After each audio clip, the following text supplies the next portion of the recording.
Hello students and welcome to my channel. Today we are going to start off understanding the text of the chapter Deep Water written by William O. Douglas.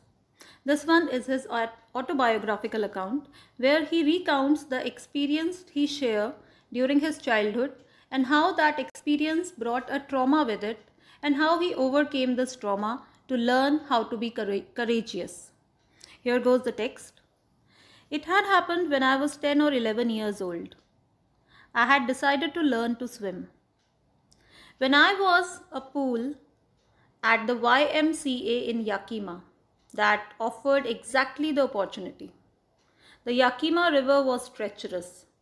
Mother continually warned against it and kept fresh in my mind the details of each drowning in the river. So when he was a young boy, he decided to learn how to swim. But there was a very treacherous is dangerous. A dangerous river flowing in their area known as Yakima River. This is one of the pictures of Yakima River. And his mother always made him remember that how the river was so dangerous.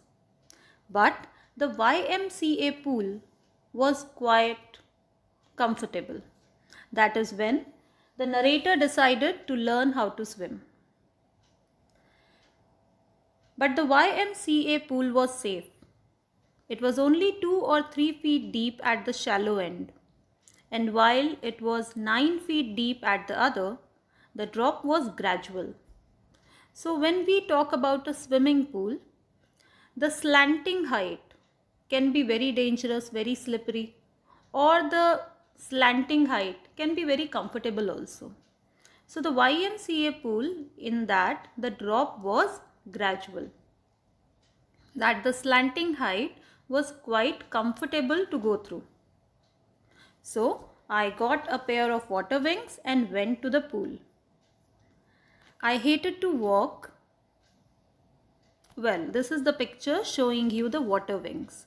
When the young children learn how to swim, they use the water wings so that they do not drown in the swimming pool.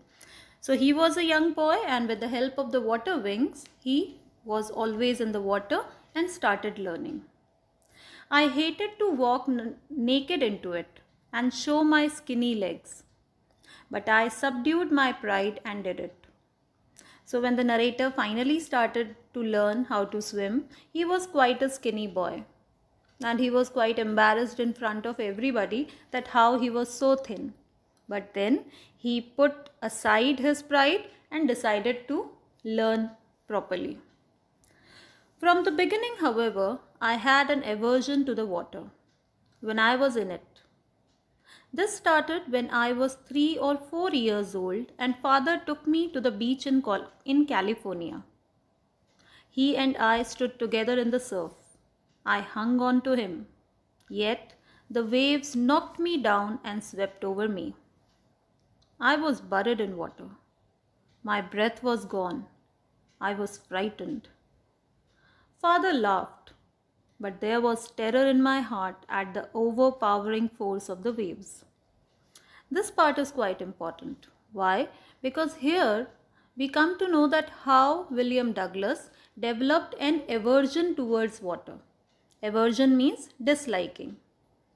So when he was very young at the beach in California, when he was completely overpowered by the strong waves which swept over him and made him bury, that is when he could not breathe at all, when he was completely frightened of water, that is when he started having an aversion towards water. But this was only an aversion. It was not the fear as such. How did he develop the fear? That is a completely different story. So if the question is asked in the examination that when and how did William Douglas develop an aversion towards water, this is the answer to this question. The beach at California and this incident. Moving forward, my introduction to the YMCA swimming pool revived unpleasant memories and stirred childish fears.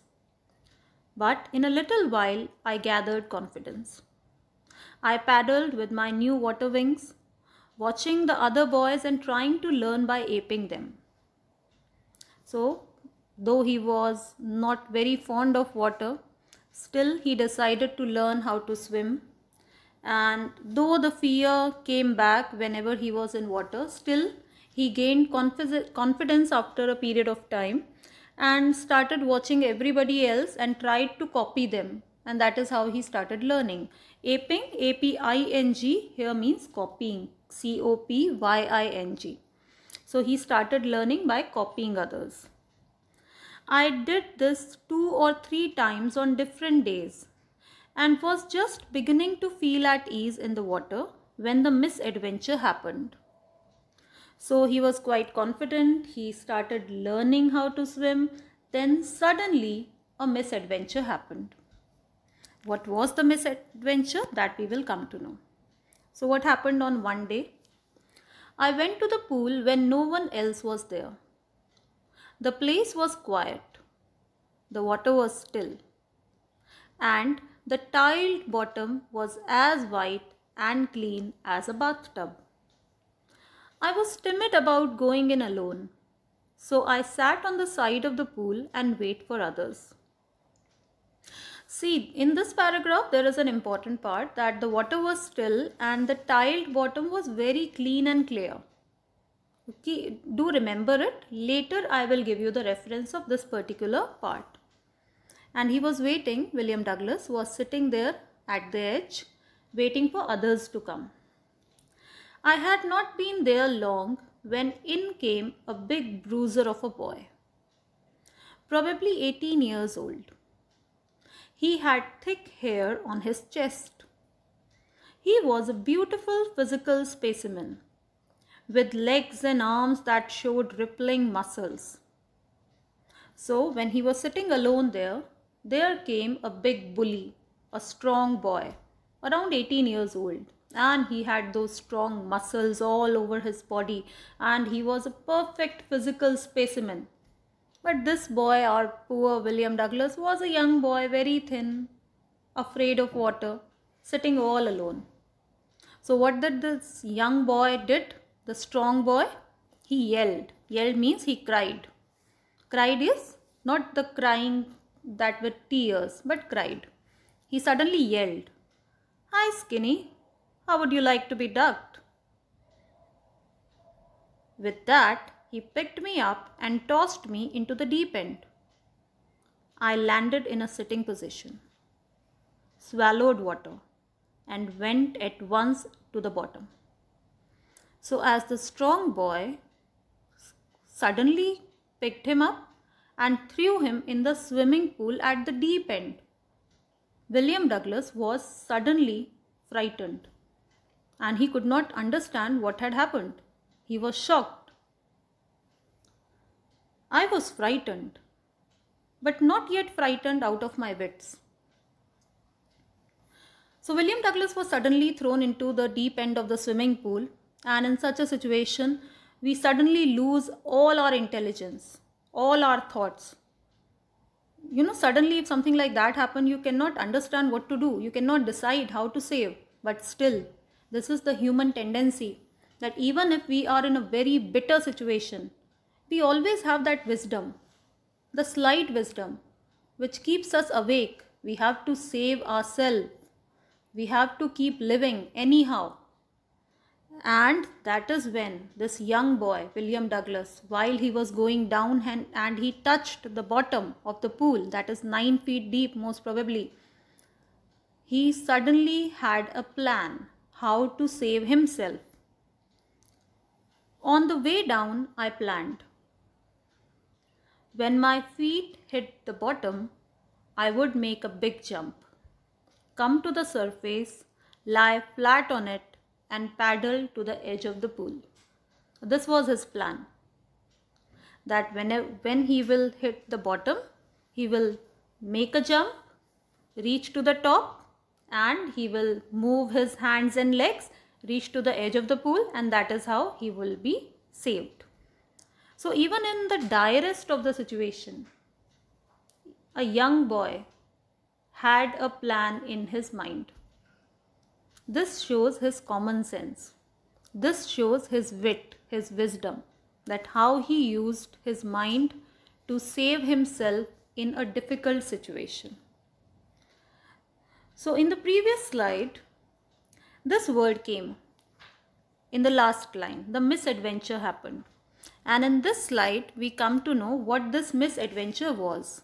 This was the misadventure when he was thrown into the swimming pool at the deep end by the big bruiser of a boy, by that big bully. And that is how he started having the fear of water. So earlier at the California beach, that incident developed an aversion towards water. But this incident in the YMCA swimming pool, because of this, he started having the fear of water. And what was his plan to save himself? This was his plan, written in the last 4 lines. So if the question is there in the examination, you need to write down these points. Well, that's it for today. This is a picture of how clean and clear the water in the swimming pool is. And this we will use in the later part. And this is the picture depicting that how the boy was going down endlessly with water all around him. And this is the quote that I am using today, that you can't go back and change the beginning, but you can start where you are and change the ending, by C.S. Lewis. And this perfectly is applied to the situation of William Douglas when he was thrown in the swimming pool.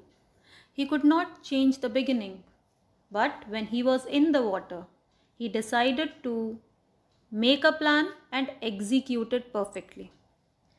So he decided to change the ending for him. And in the next session, we will see whether the plan worked or not. With this, I would like to close it for today. Thank you very much.